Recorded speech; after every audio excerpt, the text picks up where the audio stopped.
नमस्कार विद्यार्थियों, राजकीय महाविद्यालय जैतारण की तरफ से संचालित आज की ई क्लास में आपका स्वागत है।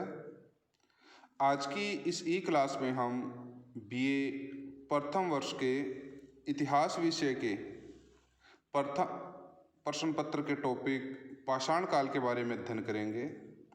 आज की इस ई क्लास में मुख्य रूप से पूरा पाषाण काल के बारे में अध्ययन किया जाएगा। जैसा कि आप जानते हैं कि इतिहास से हमें मानव सभ्यता एवं संस्कृति की महत्वपूर्ण जानकारी मिलती है।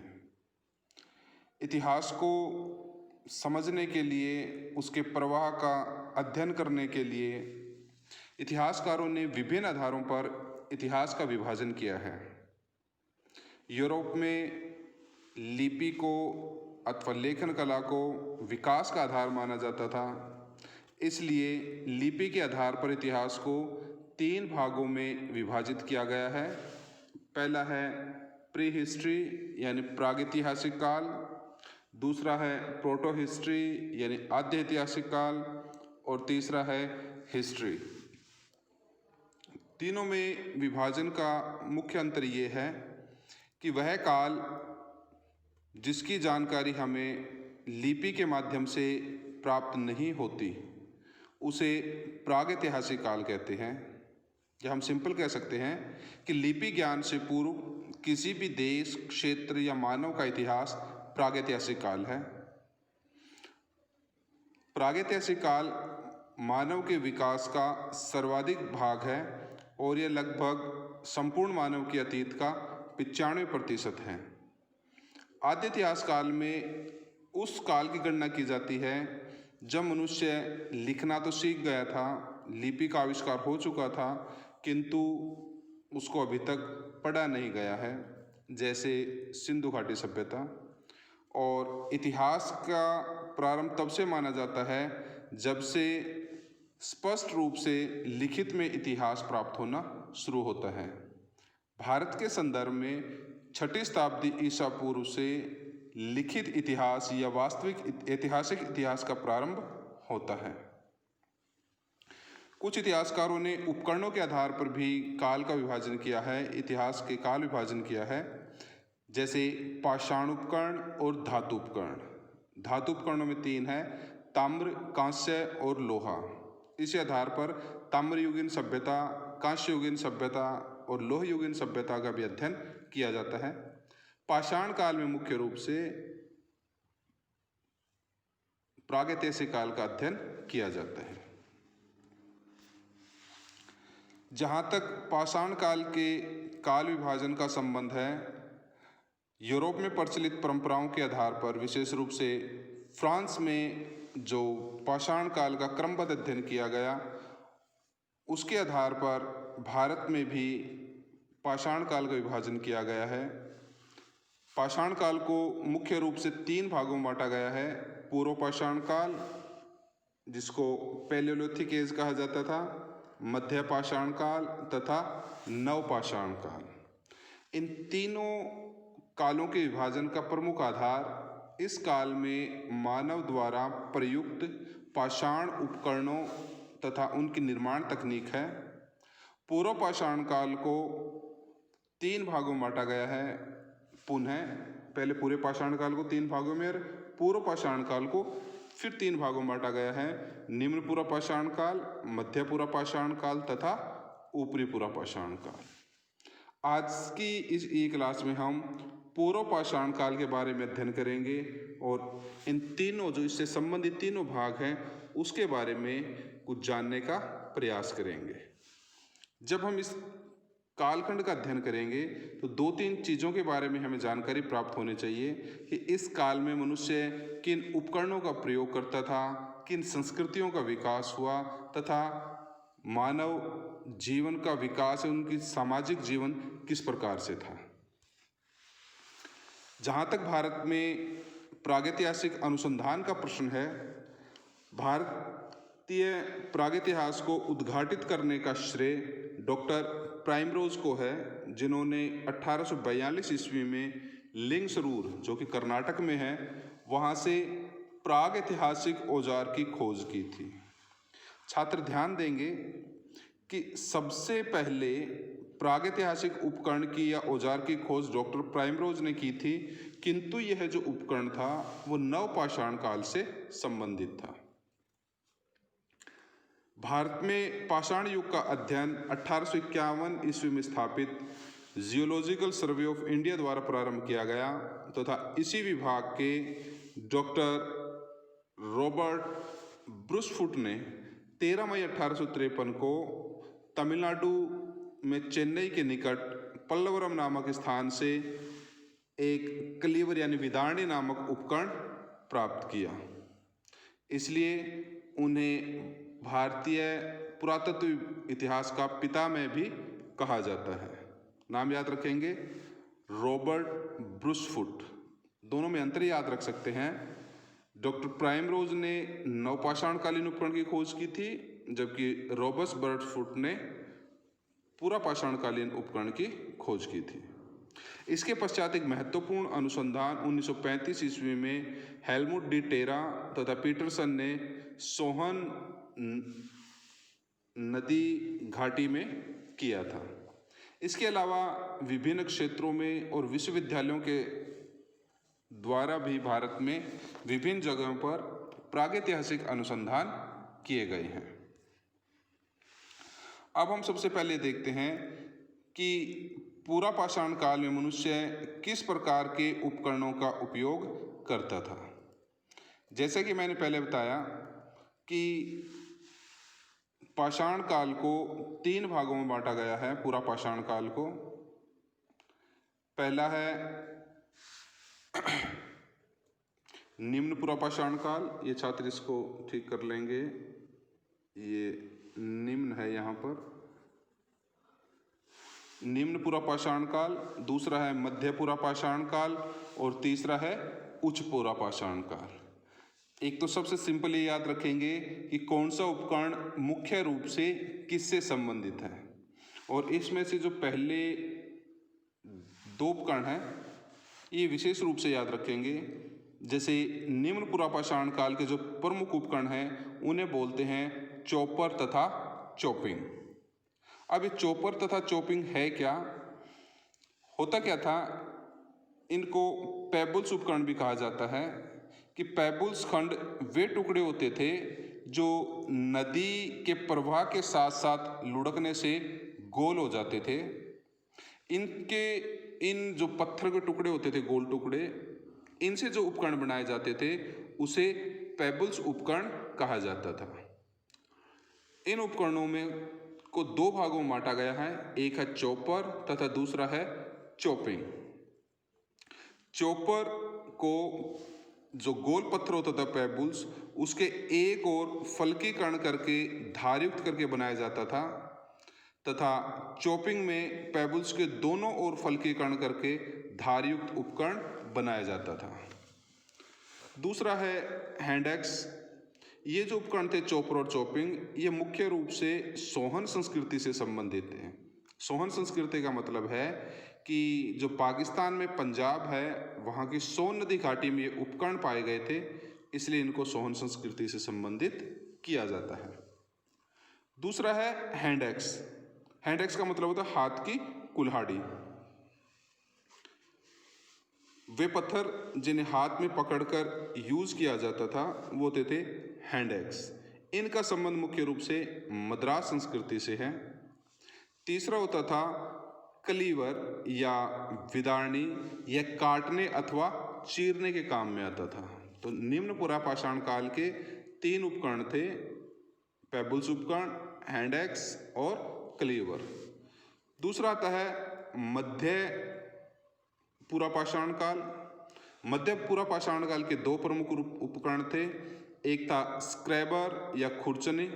यह उपकरण छीलने के काम में आता था और यह अनुमान लगाया जाता है कि इसकी सहायता से लकड़ी अथवा चमड़े की छिलाई की जाती होगी।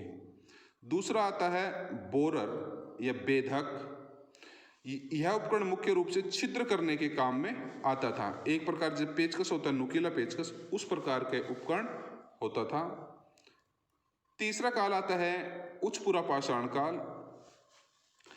उच्च पुरापाषाण काल में नवीन तकनीक का प्रयोग हुआ तथा इस काल का जो सबसे प्रमुख उपकरण है वो है ब्लेड। ब्लेड एक लंबा पतला उपकरण था जो अपनी चौड़ाई से 2-3 गुना लंबा तथा इसकी दोनों समानांतर भुजाएं तेज धार वाली होती थी।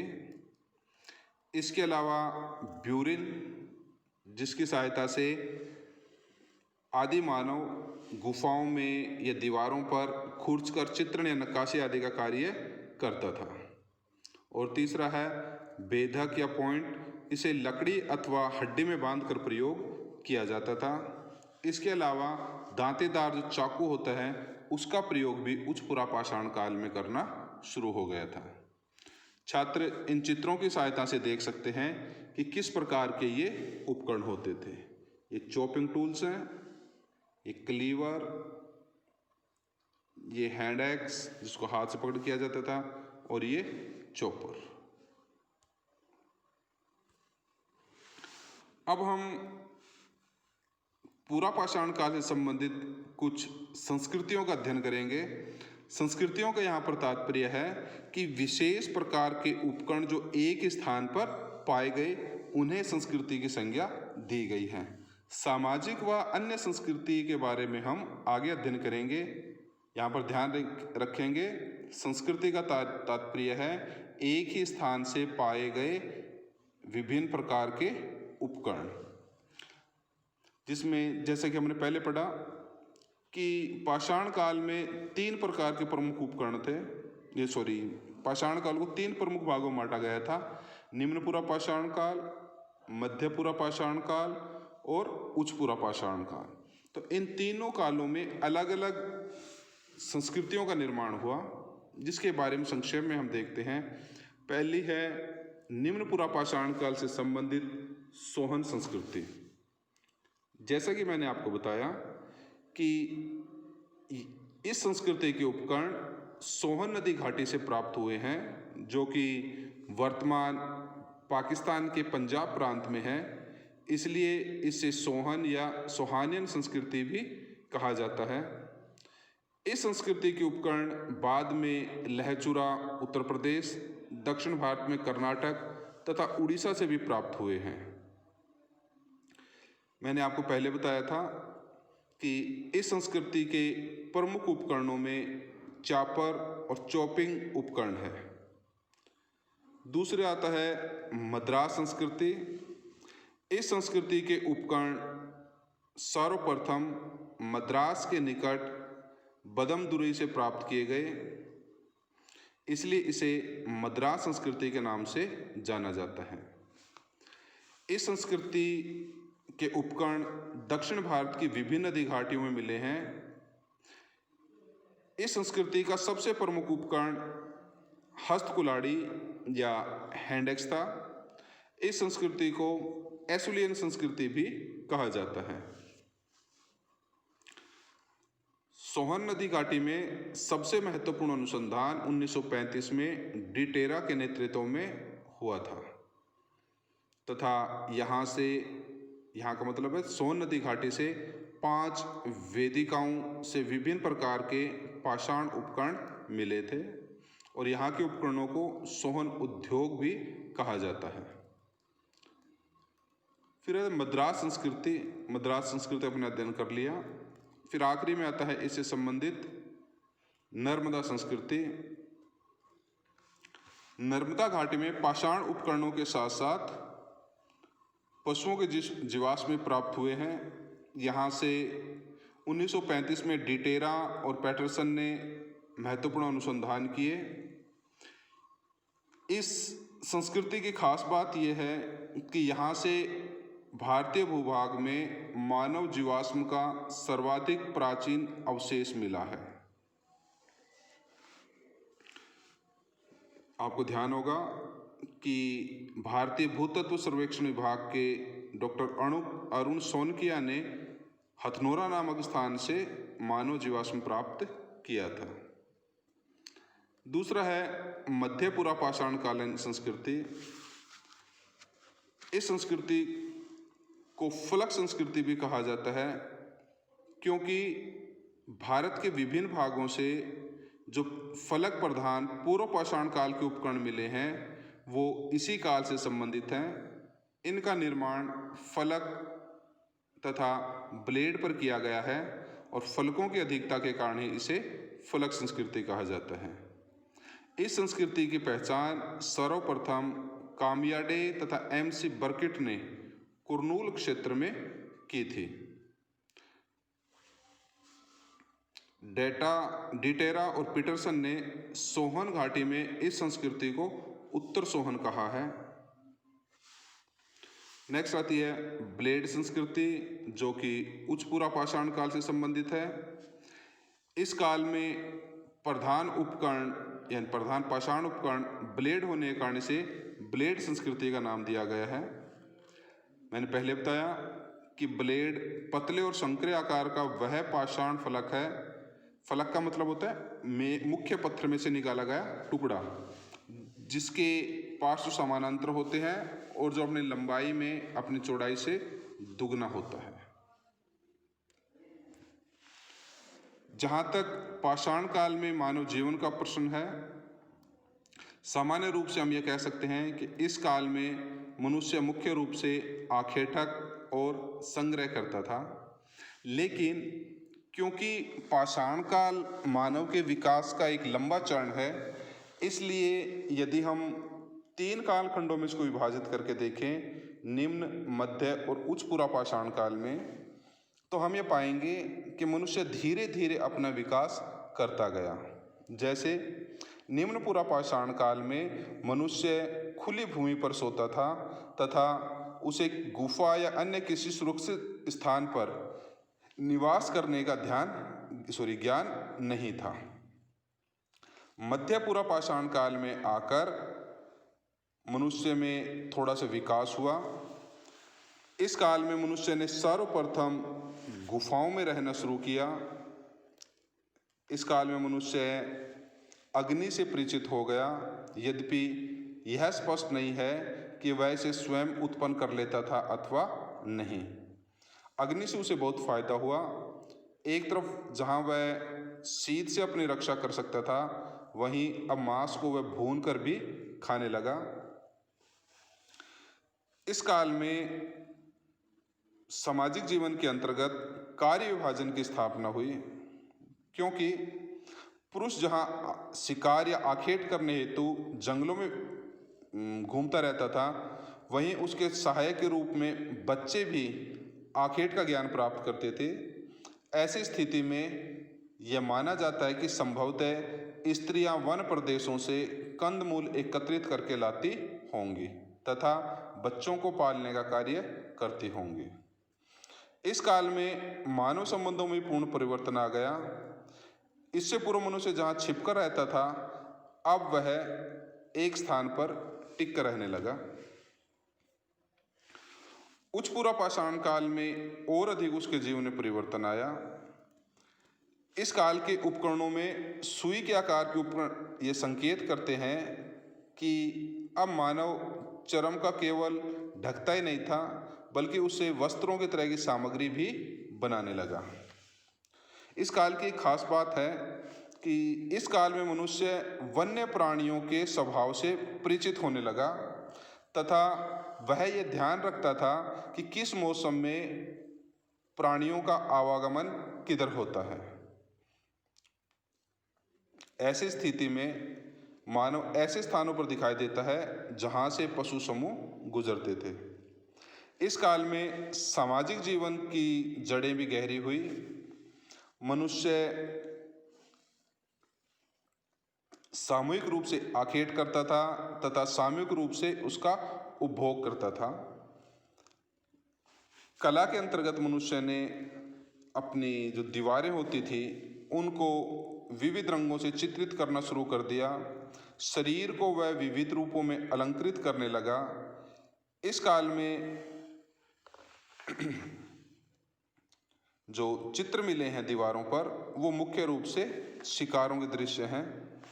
कुछ विद्वानों का ये मानना है कि इस काल में मनुष्य में धार्मिक क्रियाएं अथवा विभिन्न प्रकार के विश्वासों के प्रति भी भावना जागृत हो चुकी थी।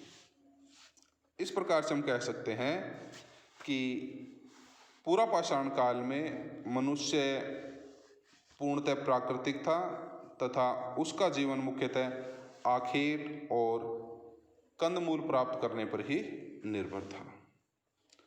अगली कक्षा में हम मध्य पाषाण काल के बारे में अध्ययन करेंगे। तब तक के लिए धन्यवाद।